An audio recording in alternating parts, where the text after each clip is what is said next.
hjálpið okkur að byggja upp dreifikerfi samstöðvarinnar með því að læka síður samstöðvarinnar á YouTube og Facebook.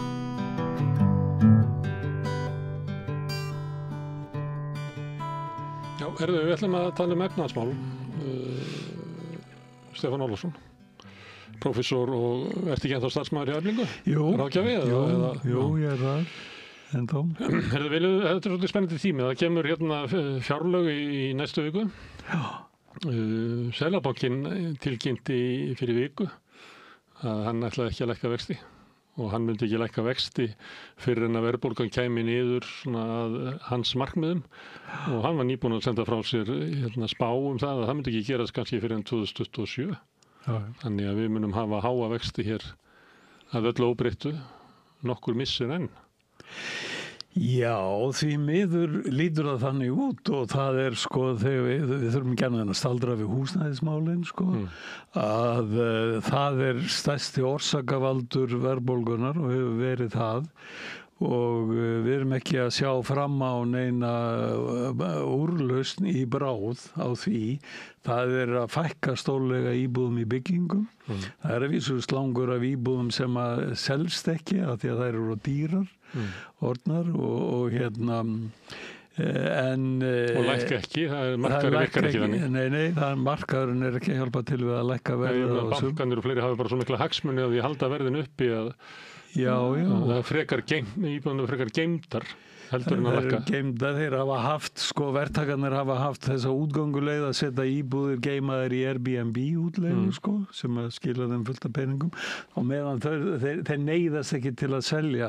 Í gær var verið að tilkynna eða í dag nýja leið til að fjármagna íbúðakaup með hlutdeildarlánum úr einkageiranum frá það svona önnur leið til þess að reyna að komast hjá því að lækka verðið. Að fresta effektíft felst þetta í því að fresta vaxtagreiðslunum alltaf 10 ár. Og þetta sýnist mér bara fyrst og fremst hugsa til þess að komast hjá því að lækka verðið til að selja. Það er mikil fyrirstaða gegn og þetta þýðir það áfram frambóð skortur með við þarfirnar sem hafa verið að safnast upp hérna og bæði hjá ungu fólki og innflytjendum og meðan það þá mjög lítil von til þess að verða lækki og þar lendi lækkar ekki verðbólgan? Það lækkar ekki verðbólgan og ekki vextirnir. Við erum í vítahring dálítið föstum og En vandinn á húsnæðismarkaði, hann ekki leystur og hann líklega verður alltaf bara verri. Það má sjá að húsaleiga að hækka langt umfram verðbólgu, 11% á síðustu 12 mánuðum meðan að verðbólgan hefur verið svona 4,2%. Það virðist vera íbúðaverðið hækkaði meira á síðustu 2 árum og hækkaði fram úr leigunni. Nú virðast leigufélögin líta þannig á að þau eigi það inni. Það svona almenna hugsunin á húsnæðismarkaðnum sú að leigan eigi að fylgja íbúðaverðinu. Og þeir eru að taka það út núna og munu halda áfram á næstunni og þetta fæðir beintinn í verðbólgumælingarnar. Það því miður, þetta lítur bara illa út og ríkisstjórnin, ég held hún hafa nú sett það í stefnuskrána sína, það var mikið rætt fyrir kosningar, ekki síst Samfylkingin að þau ætluðu að grípa til bráða aðgerða í húsnæðismálum. Það hefur ekki sést til þeirra ennþá og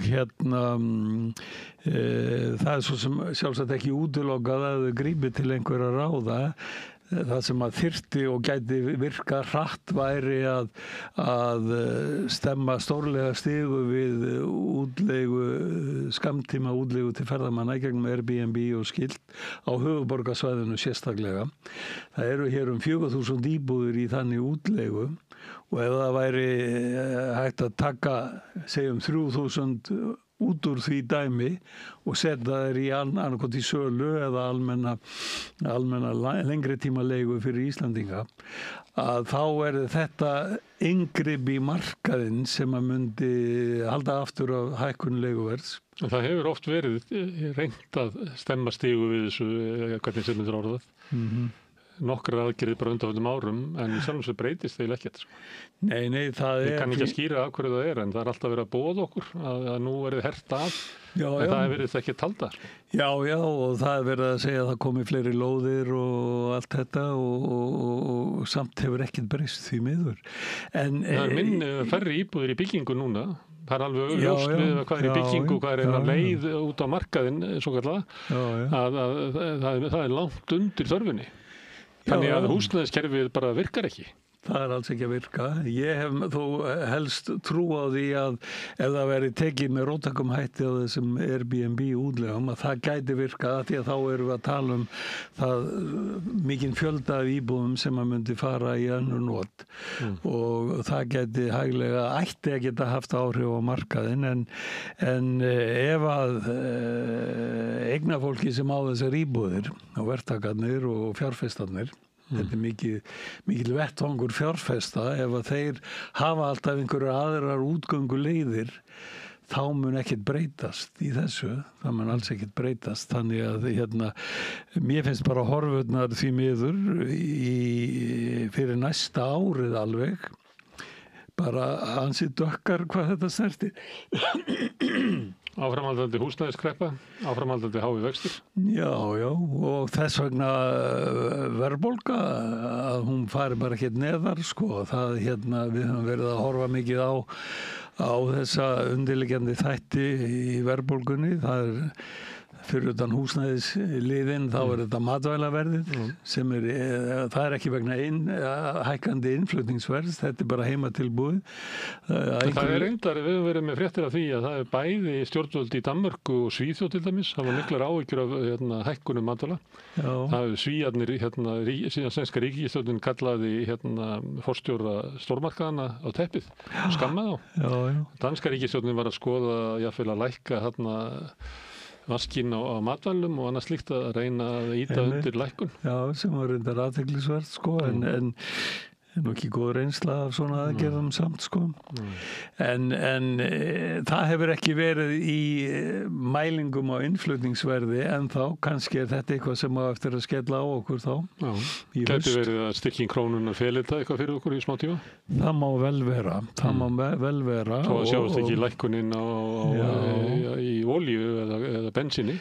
Nei, það hefur skort á að gengishækkunin skilir sér í lækkuð innflutningsverði en það kann að vera hún sé að fela þetta og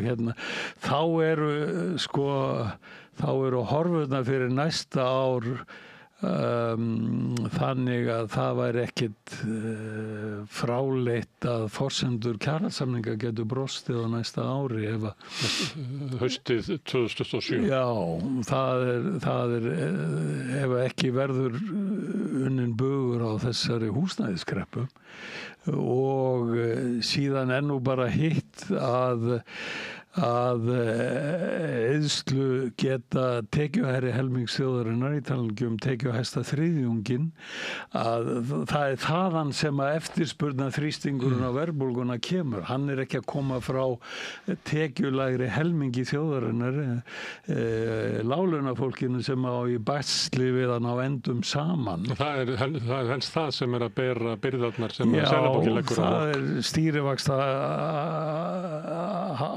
há stýrivextinir eru að refsa þessu fólki fyrir ofneyslu. Sem að hlutfallslega skulda mest og hefur lægstu launin. Og svo leigjendurnir, það sem að fylgja. Og leigjendurnir eru þannig líka. Og þannig ég hef verið að segja það, ég skrifaði grein um þetta í vísbendingu í sumarbyrjun um það hvernig þessi peningastefna Seðlabankans í baráttunni gegn verðbólgunni, hvernig hún er bæði óréttlát að hún leggst fyrst og fremst með þunga á láglauna og eignalítið fólk og hins vegar hún einstaklega ómarkviss af því að þetta fólk er ekki helstu orsakavalda verðbólgunar heldur þeir eigna meiri og tekjuhærri og þeir finna ekkert fyrir þessum vaxtahækkunum. Annarkvort vegna þess að þeir skulda ekki það mikið eða hins vegar vegna og eru bara að græða með miklar vaxtatekjur á innistæður í bönkum og sparireikningum og verðbréfum og slíkum og þannig að þeir eru að keyra upp eftirspurna þrýsting á verðbólguna og ef eitthvað Og það var ekki sannlega að beita sköttum á Já, beinir skattar væru líklegri til að hitta þetta fólk fyrir og draga á neyslu þess. Auðlegðaskattur eða eignaskattur. Eignaskattur, auðlegðaskattur, fjármagnstekjuskattur, alvöru hækkun á honum. Sem lægri hér heldur en alls þar í kring. Já, víðast hvar, já. Hann það, þó hann hafi verið hækkaður eftir hrun, en hann einna sá lægsti.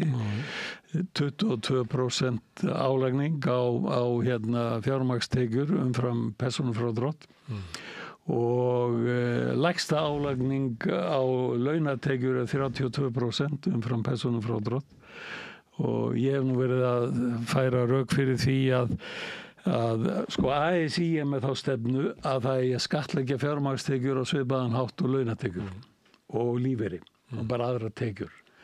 Og þannig var það fyrir 1998, 97-98 þegar nýji fjármagnstekjuskatturinn var innleiddur og ef að það væri bara farið þessi millileið að setja 38% álagningu á fjármagnstekjur umfram persónufrádráttinn þá myndi ríkið hafa 5 milljarða aukalega á hverju ári til að setja í innviði og velferðarmál, taka á því sem er æpandi vandi í samfélaginu og þá er líka komið ígildi þess að þeir sem hafa fjármagnstekjur að þeir borgi ígildi útsvars sem þeir sleppa algjörlega við núna en nota samt þá þjónustu til fulls sem að sveitarfélögin eru að veita og þannig að ef ríkið fer í þessa hækkun að þá getur það látið hluta af því ganga til sveitarfélagana sem vantar tekjur víðast hvar tekjur og raun og veru er þetta þannig að þeir sem eru sko tekjuhæsti þriðjungur þjóðarinnar er með 2/3 af fjármagnstekjunum sem að falla til í landinu og í raun og veru er það fólk yfirleitt allt með þeir hátekjufólkið og eignafólkið það er allt með tiltölulega háar atvinnutekjur líka og ef þeir eru komnir á lífeyri þá eru þeir með tiltölulega háan lífeyri líka vegna þess að þetta er fólk sem var á háan launum allan sinn feril og í raun og veru væri sjálfsagt að skattleggja þessar fjármagnstekjur í hæsta þrepi 46% álagningunni af því að þeir fullnýta frádráttinn bara í atvinnutekjunum sko. Og færu upp í það álagsþrep ef þetta væri meðhandlað eins og atvinnutekjur. Við vorum að leika okkur að þessu þegar það kom frá Frjálsri verslun listi yfir hæstu fjármagnstekjurnar. Það var Þorsteinn Már þar efstur í Samherja og ef að hann hefði borgað skatta þessu eins og væri launatekjur allt í hæsta þrepi, þetta er svo mikla tekjur. Skattaafsláttur sem við gefum honum eru 1100 milljónir. Já, einu ári. Ég trú því mjög vel. Og það er með þessa allra ríkustu með þetta eru stærstu styrkþegar landsins, sko. Þeir sennilega sumir þeirra fyrirlíta nú kannski svona bóta þegar, sko. Þeir eru reynda það. Ég held að Samherji fær oft út úr orkusjóði og til þess að breyta einhverju. Og svo eru útgerðin líka á Morgunblaðið og það er fjölmiðlastyrki þannig að þeir eru líka að fá styrki hér og þar sko. Já, þeir fá mikið að styrki og svo fáið nýsköpunarstyrki. Já, endurgreitt út úr tekjuskattunum í gegnum nýsköpunarstyrki og þar. Þetta er og bara til að líka að taka það aðeins lengra að sko það sem að ríkið eyðir í barnabætur til dæmis og voru í fyrra 14 milljarðar á árinu. Skattaafslátturinn með þessari lágu álagningu á fjármagnstekjurnar bara ef við verum að miða við að það yrði lagt á þetta milliþrep þar er ríkið að spara þessu fólki 55 milljarða cirka og stuðningur við hina allra best settu miklu meiri heldur en við barnafjölskyldur. Miklu hærri upphæðir og húsnæðisstuðningurinn, hann bara brot upp í þetta líka. Þetta er velferðarkerfi hinna ríku. Þetta er velferðarkerfi hinna ríku.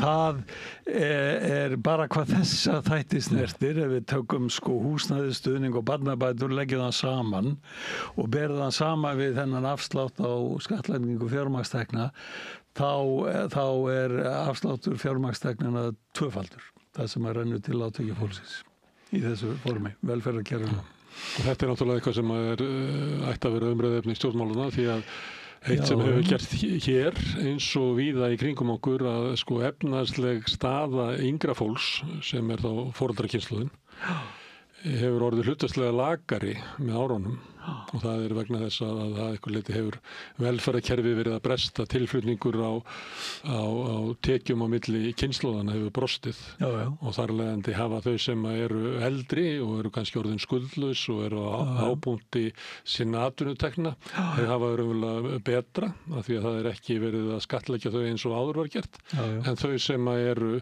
nýkomin út úr skóla með skuldir og eru í aðri húsnæðismarkaði en annað til leigu eða skulda mikið í íbúðarhúsnæði og eru svona hálfuleiti komin inn í vinnumarkaðinu, kannski ekki með hæstu tekjurnar, að það fólk sígur niður og þetta er eiginlega þetta er svona skekkja sem hefur verið búin til inn í kerfinu. Já, þetta er skekkja sem hefur ágerst líka núna á síðasta áratug eða svo, 15 árum kannski og og er í raun og veru alveg ótrúleg þróun. Við höfum nú talað um þetta áður, sko, þetta er nú svona þetta er það sem við ættum að tala um bara 2 á dag. Já, það þyrfti að þetta er svo stórt. Þetta er svo stórt og þetta er svo ósanngjarnt og þetta er svo óskynsamlegt líka. Mjög óskynsamlegt að skilja sko foreldrakynslóðina með börnin, barnafólkið eftir í með fjárhagslega afkomukvíða.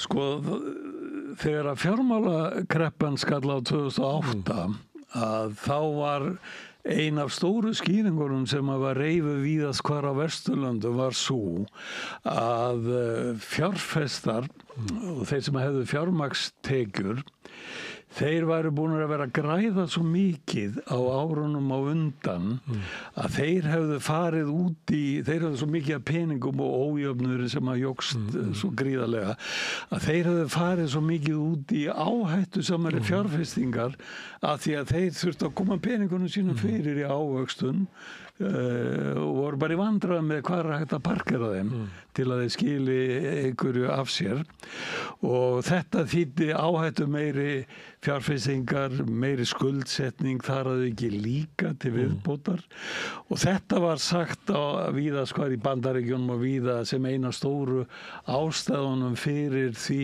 að fjármálakerfi hrundi. Og við getum bara fært þetta yfir til nútímans að fjármagnstekjur þær hafa aukist miklu meira á síðustu, ég var að skoða daginn, tölur frá 2018 aukningu atvinnutekna annars vegar og aukningu fjármagnstekna hins vegar og aukning fjármagnstekna er einhvers staðar 3 sinnum meira á þessu tímabili sem að þýðir að þeir sem eru stóreigna fólki sem fær mestu fjármagnstekjurnar þeir eru víðast hvar í fjárfestingum út í efnahagslífinu, í ferðaþjónustunni, í íbúðunum, kaupa blokkirnar af verktökunum og gera eitthvað við þar og lóðirnar og braska með þær og allt þetta. Þetta er fólki sem er búið að búa til eftirspurnar þrýsting, leggjur mikið á mörkum til eftirspurnar þrýstingsins sem að kemur svo út í verðbólgunni. Og svo talar þetta fólk um það að launin hafi hækkað allt og mikið og það var gerð kjarasamningar með hækkun launakostnaður upp á cirka 4%, rúmlega 4% á ári. Launavísitalan er að vísu að hækka meira af því að atvinnurekendurnir eru að búa til launaskrið fyrir hærri tekjuhópana, umtalsvert launaskrið. Og og svo kemur þetta lið allt saman og segir að þetta er bara launahækkunum að kenna. Verðbólgan sé þetta mikil og þess vegna þurfa að hafa vaxtastigið svona hátt, raunvaxtastigið sem hefur í reynd hækkað frekar en að hafa lækkað með verðbólgunni sem þó lækkaði að þetta eru sökudólgarnir og stýritæki Seðlabanka, þau eru ekki að vinna á þessu, þau eru ekki að hitta þetta fólk, draga úr eftirspurna þrýstingnum sem að þau búa til og þannig eru þetta er bara eina skekkjunum sem að eru í okkar efnahagslífi því miður og getur verið hættuleg. Já, það er stórhættulegt þannig séð og svo er þetta svo óréttlátt og það sem mér finnst svo sorglegt er að hugsunin úr megin ströms hagfræðinni sem er nú svona markaðshyggja hagfræðin hún leyfir ekki að það sé hort á þetta einu sinni, að það sé hort á það að stjórnvöld eigi að beita skattahækkunum á þá sem eru að búa til þenslunum til að hægja á þeim, kæla á það er effektífist að Heldur að ríkisstjórnin sé ekki að hugsa það? Ég sé engin merki það en ég vona það því að þau myndu þá fyrst fara að ná árangri og sá árangur hann mun skila sér miklu hraðar heldur en beiting þessara vaxtahækkana sem að Seðlabankinn er með og svo líka hitt að þvinga hækkun leiguverðs, setja á meiri hömlur og hækkun leiguverðs Húsnæðis- og mannvirkjastofnun í skýrslu sem hún birti fyrr á þessu ári sýndi það mjög glögglega að það er víðast hvar á Vesturlöndum eru miklu meiri hömlur á hækkun leiguverðs heldur en á Íslandi. Meira sér í Bandaríkjunum eru meiri hömlur heldur en hér og þannig að við erum með óheftasta leigumarkaðinn að öllum líkindum. Og minnsta félagslega kerfið. Minnsta félagslega kerfið líka. Það fer hryllilega saman. Já. Sumstaðar er félagslega kerfið svo stórt að þörfin á leigu bremsu og leigu þaki er minni. Hún er minni. Félagslega kerfið er ráðandi í ákvarðanir leiguverð. Við erum bara með vont fyrirkomulag á þessu, vont skipulag sem er að skila bara verstu útkomu sem er mesta hækkun á íbúðaverði og í kjölfæri kemur mesta hækkun á leiguverði. Og þegar 80% af ungu fólki eða þeim sem að vilja fara og kaupa íbúðir standast ekki í greiðslumat þá er það orðið svo súrrealíst há tala að húsnæðismarkaðurinn er bara komin úr öllu sambandi við samfélagið. Virkar gagnvart fólkinu þannig að það eru kannski að borga 380 krónur í húsaleigu en fá ekki greiðslumat með greiðslubyrði upp á 280 og er þá ítt aftur út á leigumarkaðinn þar sem einhver er bara að taka af peningana. Og þannig hefur maður vilja sjá ekki bara stjórnvöld beiti fjárhagslegum fjármálapólitík, skattapólitík og svo öðrum lagfæringum á fyrirkomulagi húsnæðismarkaðarins. Maður hefur vilja sjá gripið, maður hefur vilja sjá þetta sem bráða aðgerðir í húsnæðismálum og ég er raun og veru bara að kalla eftir því og við í verkalýðshreyfingunni við erum að bíða eftir því. Vilhjálmur Birgisson var fyrir 10 dögum eða svo. Við vorum að tala um kjarasamningana sem að sömuleyti voru svona veðmál það að hófstilltar launahækkanir myndu slá á verðbólgu sem aftur myndi lækka vexti og í gegnum lækkun vaxta kæmi kaupmáttarauki til þeirra sem að eru með skuldir, húsnæðisskuldir. Þetta er ekki gengið eftir og hann var að segja að þegar verið var að semja þá hafa hann skoðað raunvaxtastig stýrivaxta Seðlabankans á þessari öld og það sem hefði síðan gerst er það að Seðlabankinn er bara að hækka þetta. Raunvextirnir eru miklu hærri núna sem að nemur svona 1,5% miðað við það sem áður var. Þannig að Seðlabankinn hefur bara skrúað upp og núna eru raunvextir stýrivaxta eru 3,5%. Við erum með svipaða verðbólgu og Bretar eru með 4% vexti. Það lækkuða niður í 4 af því að það leit út fyrir að verðbólga myndi stíga upp í 4. Þá lækkar Seðlabankinn niður í 4. Þannig að það er eins og að Seðlabankinn á Íslandi sem einhver önnur lögmál og ég ætla að spyrja þig, kannt þú að útskýra það hvers vegna raunvextir stýrivaxta eru miklu hærri á Íslandi heldur en annars þar? Já, sko, ég skýri það þannig að, sko, sumir hafa gripið til þess að segja að af því að við erum með þessi verðtryggðu lán, þá hafi fólk undankomuleið frá svipunni sem að fylgir háum stýrivöxtum. Að því að í verðtryggðu lánunum þá hérna lægri greiðslubyrði til skemmri tíma en eignamyndunin verður hægari á móti. En hérna þetta svo sem virkar þannig og ef að mikið af millitekjufólki nýti sér þetta úrræði þá þetta farið að draga úr virkni stýritæki Seðlabankans. Ég held hins vegar að það vegi miklu þyngra svo staðreynd að hérna sem að ég fjallaði í þessari grein minni í vísbendingu og sýndi gögn til að styðja það að svo staðreynd að svipa Seðlabankans hún virkar fyrst og fremst á tekjulága og eignalitla fólkið sem ekki að skapa eftirspurnar þrýstingin sem að keyrir upp verðbólguna. Og þó að þú hérna bannir verðtryggð lán, þá gerur ekkert annað en að gera þrengingar láglaunafólksins og yngri kynslóðarinnar enn meiri en nú þá mun fólk fara að missa húsnæði í stórum stíl. Þú gætir náð eitthvað aðeins meira árangri með millistéttina að hún dragi meira á neyslu, það sem að svigrúm til að draga á neyslu, en mikið af því fólki barnafólk með stóra húsnæði skuldabagga. Þú ert samt ekki að hitta fjárfestana. Þú ert ekki að þrengja að fjárfestunum, þú ert ekki að þrengja að hátekjufólkinu og eldri borgurunum sem eru búin að borga niður skuldirnar. Þannig að þar eru hérna, þar þarftu að veita aðhaldi sem að kippir fótunum undan verðbólgunni. Þannig að ég kaupi ekki þessa hókus-pókus-lausn að fara að banna verðtryggðu lánin. Ég held að það muni bara gera hörmungar láglauna fólksins og eignaminnsta fólksins enn verri en þó. En við sittum eftir með þessa háu raunvexti verðbólgunnar. Fyrir einhverjum árum að þá hefði eitthvað sagt sko, já þú eru að tóa það, Stefán minn, að við erum með háa raunvexti stýrivaxta. Þess að hér hérna hagvöxtur. Á meðan að í Evrópu þá ertu kannski með neikvæða stýrivexti hérna í Seðlabankanum, en það bara stöðnun. En núna var bara í morgun að koma, það 1,9% samdráttur á öðrum ársfjórðungi. Það var 0,7% samdráttur í fyrra. Já, reyndar endurskoða tölur fyrir samdráttinni fyrra voru 1%, sko.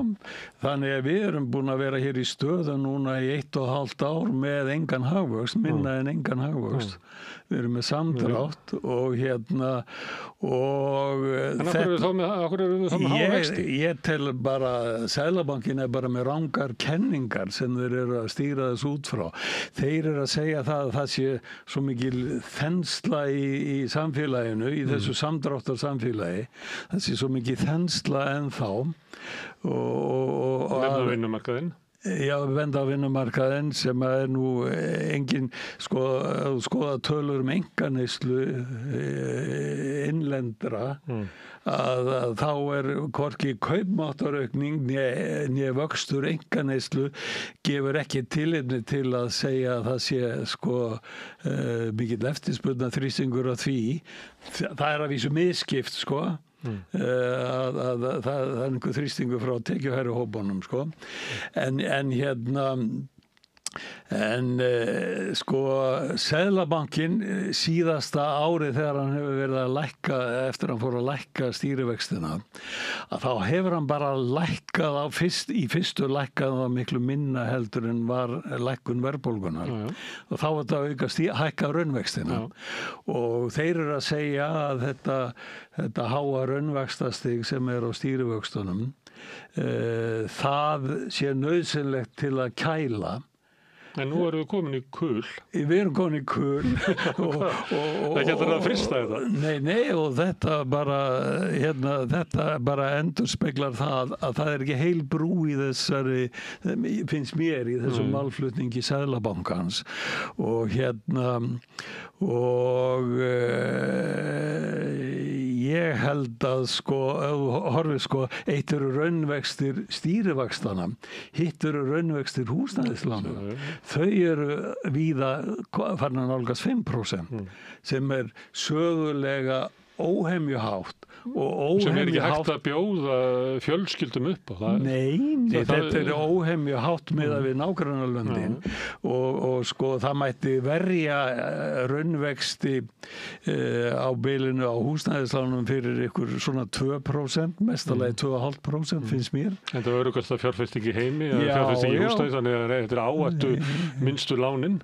Já, þú sér lífeyrissjóðirnir getur fjármagnað alveg húsnæðislána geira og una því að taka 2,5% langtíma raunvexti út úr því, út af örygginu, þeir geta alveg sætt sig við það. Og en þetta bara endurspeglar það svo margt í þessu sem er svo, og við hefum náttúrulega bara að taka samanburði við nágrannalöndin. Það er ekkert sem segir að það sé meiri áhætta af því að fjármagna húsnæði á Íslandi heldur en í nágrannalöndunum. Húsnæði á Íslandi er yfirleitt að betri gæðum og vel byggt steinsteypu húsnæði þrátt fyrir miklu vanda að þá er þetta öflugt húsnæði með það sem við sjáum í mörgum öðrum í Bandaríkjunum og tréhúsin sem að fjúka í fellibyljónum og kannski við tókum það fram að þegar við vorum að tala um þessi örugg fjárfesting, þetta getur einhver kaupandi mist húsið, en húsið fer ekki. Húsið fer ekki og sem veð er þetta mjög tryggt. Sá sem að veitir lánin, hann er alltaf öruggur. Það er ekkert sem að réttlæti það að þetta ætti að vera með okkur vexti og þegar menn eru að segja að það sé út af krónunni, ég kaup ekki þau rök heldur. En það hefur hún ekki sveiflast að neinu ráðu bundið fyrir 15 ár. Nei, ekki þannig. Og þeir sem eru að tala krónuna og evruna er ofta að vísa í eitthvað svona sögulega síðustu aldar Já, verðbólgutölur frá 1970 og eitthvað svoleiðis. Það er ekkert hægt að merkja það að krónan hafi sveiflast meiri en aðri gjaldmiðlar bara síðan 15 ár. Nei, það er bara alveg rétt og þannig að mér finnst það er margt sem að þarf að nálgast með mjög gagnrýnu hugafari í hagstjórninni, bæði hjá stjórnvöldum og hjá Seðlabankanum. En nú, ákvarðin Seðlabankans hefur gríðarlega áhrif á samfélagið. Vextirnir eru það sem að fólk þarf að borga og svo ég vitni aftur í Vilhjálm Birgisson þá var hann talað um þessi mismunur sem að hafði verið raunvextir Seðlabankans á fyrri hluta aldarinnar á fyrstu 20 árunum og í dag að þetta væri 32 miljardar á ári sem að veri flutningur þarna á milli, en þetta eru gríðarlega áhrif og miklu meiri flutningur sem fer fram í gegnum raunvexti húsnæðislána. Já, þannig að þetta eru gríðarlega áhrif. Samt heyrir maður ekki mikið í svona stjórnmálaumræðinu að þessi verið að gagnrýna Seðlabankana. Svo það gerir það hér og Villi gerir það og það er 2 þingmenn, Ragnar Þór og Sigurður Þórðarsson, en meira heyri ég nú ekki.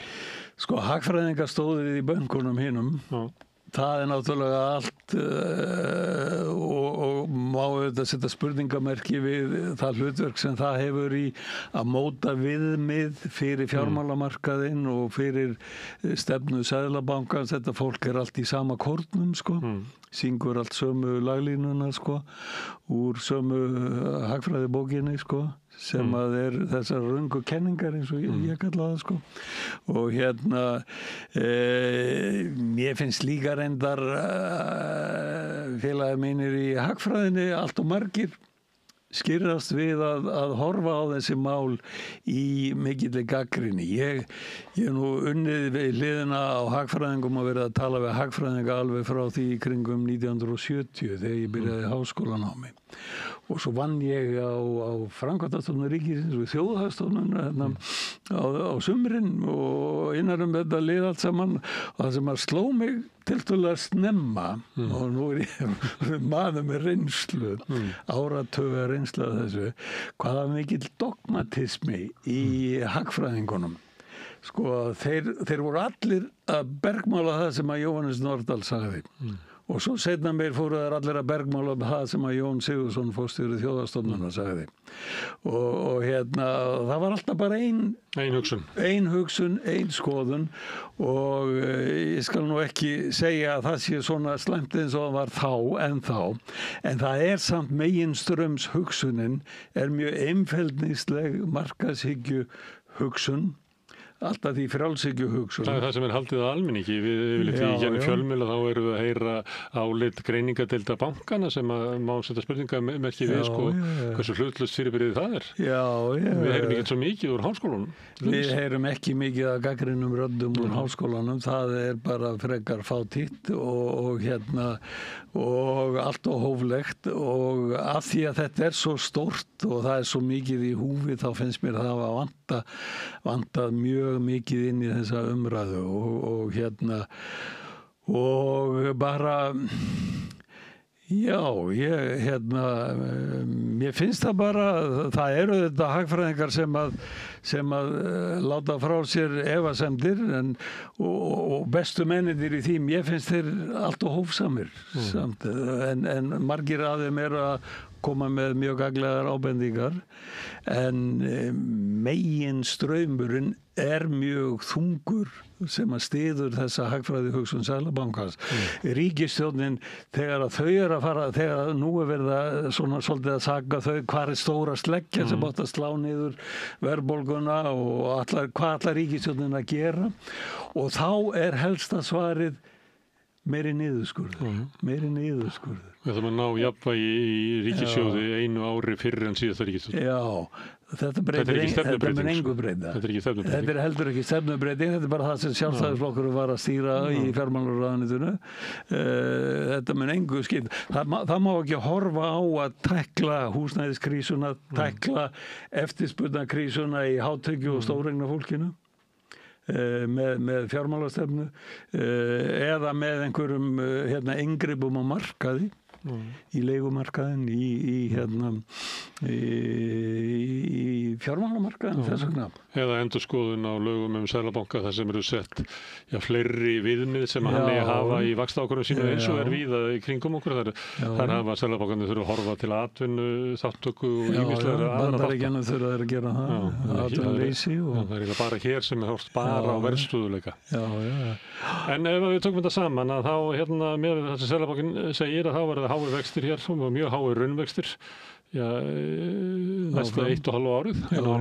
Það lítur þannig út í dag. Við erum að fá fjárlög sem að verða einhver leyti aukið aðhald í því en þá fyrst og fremst með að skera niður.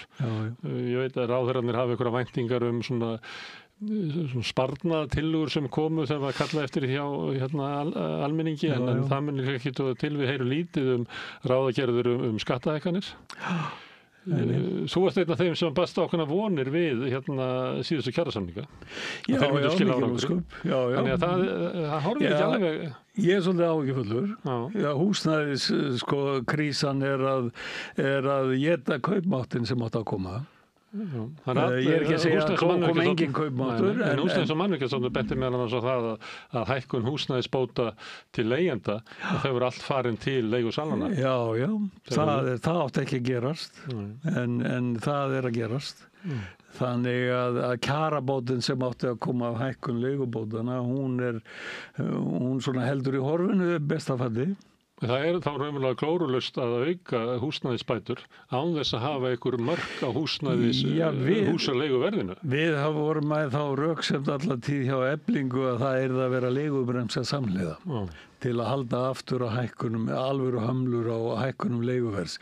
Hún gæti bara til dæmis spannað mánaðarlegar hækkanir og haft þær einsárs hækkanir og sett einhver viðmiðunarmörk á það til að kæla og hérna eins og víðast er það sem að má miða við vísitölu, þá má ekki gera það í hverju mánuði.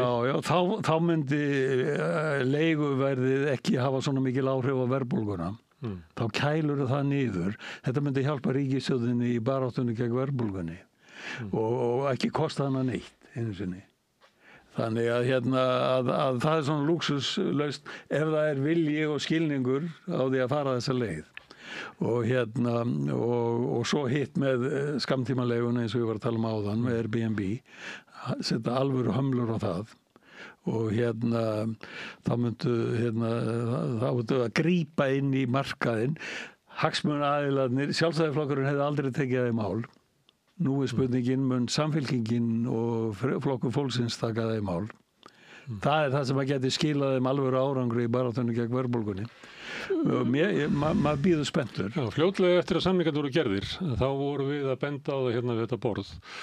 Að það ætti þá enginn inn í ríkisstjórninni. Að sömuleyti hefði Katrín Jakobsdóttir lagt töluvert á sig við að ná þessu saman. Svo fór hún að bara gera annað og fór í forsetaframboð og það var svo augljóst að í ríkisstjórninni var enginn sem að taldi það að vera sitt hlutverk að tryggja það að samningarnir eruðu farsalir með svona aðgerðum eins og þú ert að nefna í húsnæðismálum til þess að passa upp á það að þetta leiði ekki til þess að það verði slæmi samningar. Og sömuleyti finnst manni það vanta í nýrri ríkisstjórn að því að þetta er kannski verk síðustu ríkisstjórnar að þá er enginn svona sem að eignar sér það að reyna að landa ýmsum málum sem að þarf til þess að þessi samningar verði góðir. Það er stórkostlegt hagsmunamál fyrir stjórnvöld á hverjum tíma að þessi samningar skili góðum árangri fyrir launafólk. Ég myndi halda að það væri bara eitt mikilvægasta verkefni í efnahagsstjórnum. Ég held að það væri, ég held að það muni mjög, ef að það muni ekki gerast, þá held ég að þá er hættan á að það muni fjara með fljótt undan þessari stjórn eins og þeirri síðustu, Ég held að það geti vel gerst, Þannig að það er mikið í húfi og maður bara vonar að þetta fólk sjáu hættumerkin og geri eitthvað í því. Það er nú svo oft á Íslandi því miður að stjórnmálaugum valdamann er svo oft vonbrigðum. Að maður horfir 40 ára aftur í tímann, sjaldan sem að maður hefur svona stokkið í loft upp yfir einhverju svona rosalega flottu sem að er að koma út úr stjórnmálunum, En það ætti að vera að gera það og ég bara vona að ný stjórnvöld skili einhverju slíku en ekki bara meira að spila gamlu plöturnar frá fyrir ríkisstjórn niðurskurð og sem nú margt sem bendir til þess að það sé meginlínan. Já, maður spyr sig Herðu, Stefán, takk fyrir að koma hingað og ræða meðdagsmál á þessum tímum. Takk sem leiðis. En við ætlum að vera hérna áfram við Rauðaborðið, við erum alltaf að reyna að skilja þetta samfélag. Næsti kafli er eftir augnablik. Ódýr og öflugur miðill 40.000 manns sjá eða heyra þætti samstöðvarinnar í hverri viku. Ef þú vilt auglýsa, sendu póst á samstöðin@samstöðin.is. Ég heiti Þórhildur Þorleifsdóttir. Á Samstöðinni er fjörug, opin, skemmtileg og gagnrýnin umræða allt milli himins og jarðar. Samstöðin á erindi inn á öll heimili.